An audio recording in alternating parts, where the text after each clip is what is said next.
We turn back to one of the most consequential overseas trips for a U.S. president in recent memory. A historic summit tonight, half a world away, on the heels, as we heard earlier, of fallout from another summit with U.S. allies. John Yang begins there. Judy, that's topic A for Politics Monday. To talk about that and more, we're joined by Amy Walter, national editor of the Cook Political Report, and Susan Page, USA Today's Washington bureau chief. Susan, Amy, thanks so much for joining us. As Judy said, it is the tale of two summits this weekend. Sitting down tonight with one of the most longstanding adversaries of the United States. He met with some longstanding allies over the weekend, Susan, and it didn't seem to go so well. What do you think happened? It did not go well. That iconic photograph that shows the President Trump sitting surrounded by other leaders looking at him with great askance. It's like the worst Thanksgiving family dinner ever, right?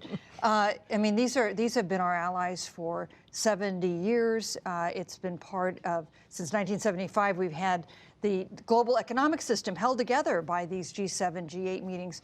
And this was basically, the U.S. role was blown up by President Trump. President Trump is not interested, I think, in having these alliances, having the U.S. be the first among equals, the leader of them. Instead, we see the alliance united, and we see the United States standing basically alone. And yet this is exactly what then candidate Trump said he was going to do as president. I alone can fix this. We're not going to do things the way that we used to. The system isn't working anymore. Whether they're alliances, whether it's our trading system, it's not working. It's not working for a whole bunch of people in this country. You elected me to shake it up, and that's exactly what I'm going to do.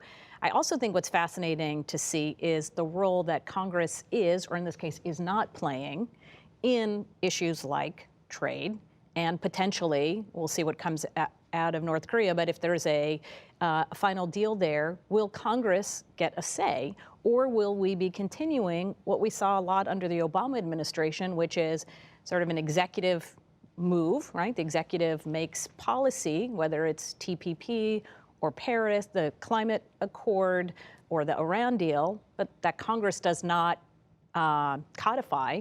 And so we have these policies that are in place for one president, only for them to get overturned potentially when the new president comes in place. I don't think that's a really great way to do policy, and members of Congress can do something, and thus far they haven't done anything.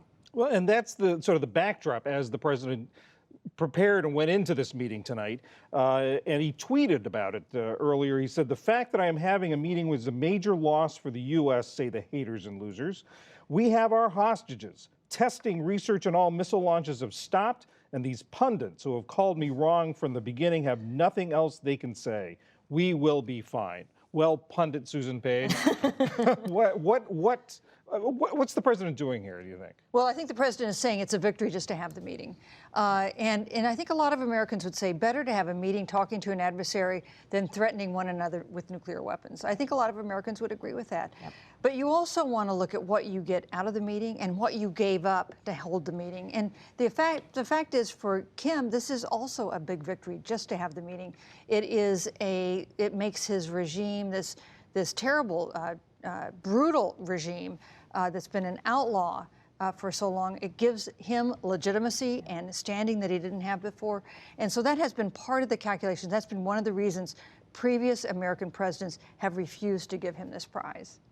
And it's also interesting, I was looking through a poll that Fox News came out with last week, and they asked people who approved of the president or disapproved of the president why it is, give me your number one reason why you do that. For people who already approve of the president, a quarter of them said, not surprisingly, it's because of the economy and jobs, and only 4% noted peace with North Korea or foreign policy. For people who disapprove, again, you're not going to be surprised, it's his temperament, it's his divisiveness.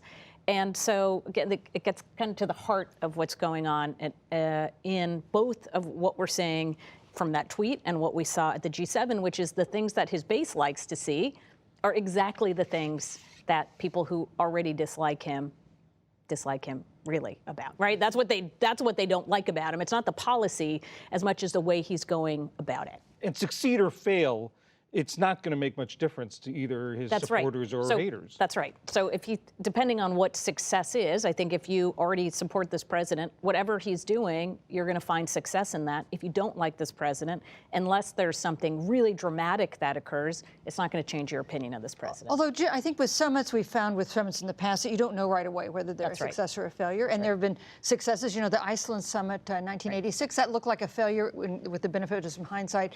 It was, in fact, productive in terms of U.S.-Soviet relations. But you look at the summit between JFK and Khrushchev in 1961, that helped contribute to the Cuban Missile Crisis. So we won't be able to make a snap judgment today, tomorrow, next week about this summit. Quickly, I want to get to the U.S. Supreme Court decision today. They upheld Ohio's laws for purging voter rolls, some of the strictest in the nation. Why is this such a political hot button, Susan? Oh, because it helps Republicans and it hurts Democrats. It's going to disproportionately affect young people, poor people, minorities who are less likely to turn out to vote, less likely to respond maybe to a mail solicitation. And it's going to encourage, Ohio's a swing state, it's going to encourage other states to look at similar laws. Yeah, and a Reuters study found just that the places where the voters had been struck from the rolls were there were more of those in Democratic-leaning neighborhoods than in Republican-leaning neighborhoods. And not surprisingly, a lot of those were in neighborhoods that were poor or heavily African-American. Amy Walter, Susan Page, we've got to leave it there. Thanks so much. You're welcome.